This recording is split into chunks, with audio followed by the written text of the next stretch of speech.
Assalamualaikum warahmatullahi wabarakatuh. Perkenalkan, saya Dias Krisna, mahasiswa Universitas Merdeka Pasuruan dari Fakultas Hukum. Di sini saya akan menjelaskan sedikit mengenai hukum Islam di Indonesia di era globalisasi. Dalam materi saya, di sini saya menjelaskan 3 rumusan masalah. Yang pertama yaitu mengenai perkembangan globalisasi di Indonesia. Yang kedua, dampak globalisasi terhadap hukum Islam di Indonesia.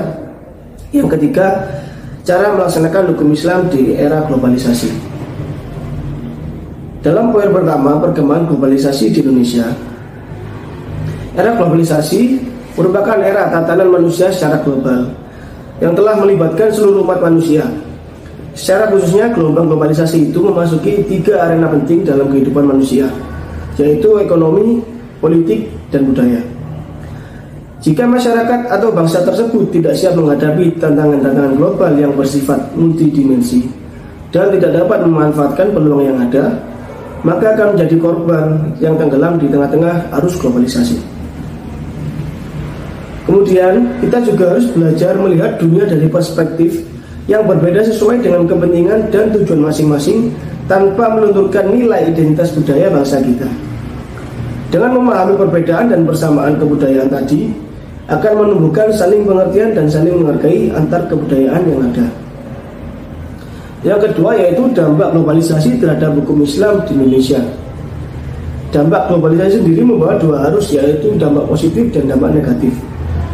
Dampak positifnya yaitu dengan adanya perkembangan teknologi komunikasi dan sosial media yang ada, kita sebagai masyarakat sangat dimudahkan dalam mencari informasi atau apapun itu yang kita butuhkan dalam kehidupan sehari-hari. Dampak negatifnya yaitu dari budaya-budaya luar atau ornamen-ornamen luar dari kebudayaan Indonesia dapat dengan mudah masuk melalui internet, sosial media, dan lain sebagainya, dan sangat mudah diakses dari berbagai kalangan manapun. Lalu apa sih dampaknya terhadap hukum Islam? Yang kita ketahui, hukum Islam sudah berkembang dari tahun ke tahun hingga saat ini, yaitu perkembangannya sangat signifikan.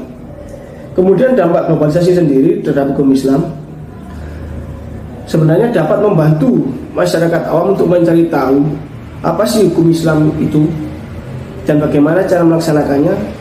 Dapat kita cari melalui website atau internet yang sudah ada. Tetapi di sisi lain, hal tersebut juga dapat merubah pandangan masyarakat Indonesia mengenai hukum-hukum Islam yang ada di Indonesia. Karena dengan mudahnya akses tersebut, kita masyarakat awam juga dapat dimasuki perkembangan atau budaya-budaya asing yang dapat mengubah pola pikir masyarakat Indonesia. Kemudian yang ketiga, poin ketiga yaitu cara melaksanakan hukum Islam di era globalisasi. Menurut saya pribadi, cara yang dapat kita lakukan yaitu mencari tahu atau mencari pengetahuan kepada orang sudah ahli, kepada para ulama atau pakar hukum yang ada di Indonesia.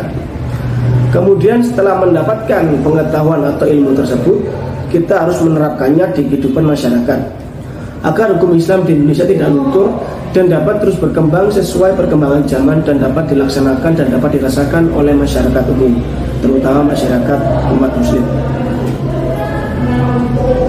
Dan juga agar tidak terjadi penyimpangan agama khususnya di umat muslim.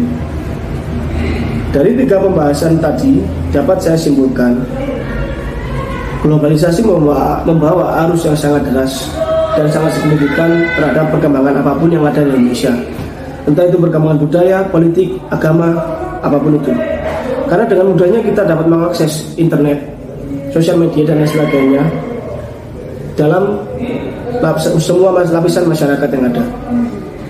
Oleh karena itu, kita harus waspada dan pandai menyiasati pengaruh budaya-budaya atau ornamen-ornamen asing sehingga bangsa kita dapat mengambil nilai budaya yang positif dan dapat bermanfaat bagi kehidupan dan pembangunan bangsa dan masyarakat yang ada.